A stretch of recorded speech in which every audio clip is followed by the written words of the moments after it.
Welcome, everybody, to Slack on Flicks, the podcast. I am the namesake of this program, film critic and 16 News Now producer, Benjamin Slack. I apologize because I have been gone for 3 whole weeks. A lot of things have been going on in life, both professionally and personally. And I'm sure you guys have been curious what I've been thinking of these past few movies that have come out throughout the past recent weekends. I have been to the movies. I have seen them. I am going to give you my thoughts on them right here, right now, the best way I possibly can. We're going to start off with a film that came out just a few days ago and in just 3 days made back 80% of its $90 million budget. I got to admit, you just got to simply call that the work of magicians. It is very good to be back. Come up, you're going to be our helper. For decades, the Vanderburgs have been selling diamonds to warlords, arms dealers, traffickers to help launder their money. Most movies released this year have been entertaining to view. However, Now You See Me, Now You Don't is the first one that I can say is just simply fun. This third installment in the popular Magic Heist series reunites the Four Horsemen with a new generation of tricksters to bring down a criminal network that has been in operation for generations. Upon viewing this movie, it's easy to tell that it was made for fans. With returning cast members and callbacks to earlier films, it could come off as a quick cash grab at the box office, but it's not hard to notice the detail and work put in to make it a success. Actor Jesse Eisenberg talked in an interview about how the film's plot is ironically similar to the real-life pre-production.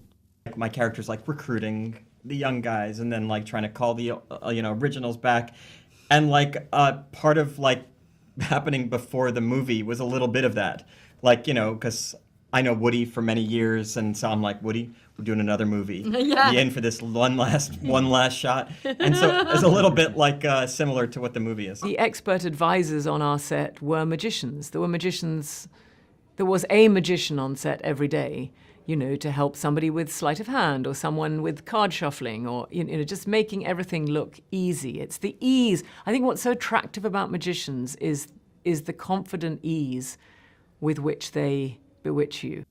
That was actress Rosamund Pike. Even though its premise might be hard to follow at times, the script catches you up in no time flat.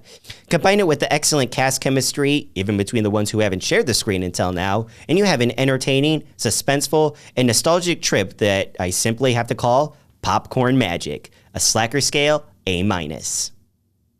Now You See Me, Now You Don't made $21 million in just 3 days here in the US, and that is out of $75 million that it made worldwide. Again, this is going up against a $90 million budget, easily the most successful of the Now trilogy.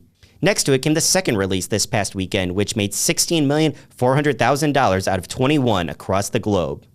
Now, this film is the second to be an adaptation of a Stephen King novel following This Summer's The Long Walk, and it's also directed by the man that brought us the action-packed, entertaining thriller that was Baby Driver and the mesmerizing, haunting Last Night in Soho. Edgar Wright, of course, I'm talking about. I'm going to let actor Coleman Domingo say the title of this movie because, in my opinion, there's no other person that can say it better. Welcome to the Running Man. The rules are simple. Survive 30 days with the entire nation hunting you down. We'll get your family out of Sloanside for good. The Running Man follows Ben Richardson in an unhappy futuristic world as he enters a competition where he must survive a month on the run from law enforcement or die. His goal is to earn enough money to save his severely ill daughter. While actors Glenn Powell, Josh Brolin, and Domingo do a commendable job and the action is up to point, there's only so much you can do when your plot feels like a bare bones skeleton. The film also falls into the same category as recent movies that attempt to bring in real-world political symbolism. Sometimes it works, but in this case, it just doesn't. This is not the film's fault, it's just following many other releases this year that have tried the exact same thing, and it honestly just feels tiring at this point. While it had elements that are good and should be taken seriously, they're wrapped up in dialogue, themes, and an unenthusiastic and unfilled story, sadly. It's an unfortunate Slacker scale D. This next film that we're going to be talking about is number 3 in the box office, and it's continuing to bring in box office numbers both domestically and worldwide. It's a film that once again crosses over 2 very popular extraterrestrial series. And you want to know something that's really unexpected? Instead of being a generic action-packed adventure that gives a lot of fan service, It's actually a really good time that has a lot of heart, meaning put into it, and honestly, probably one of the best performances of one of this generation's actors. Let's check out the latest hunt that the Predator's up to in Badlands. So this is your first hunt.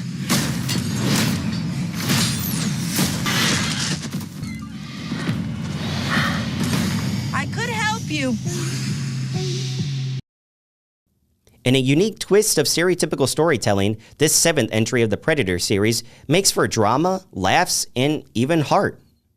We follow a member of the Predator clan who's been cast out by his family and, in response, intends to prove his worthiness by hunting the most feared creature in the universe. Along the way, he meets an android built by the Wayland Company from the Alien franchise, and they continue the mission together.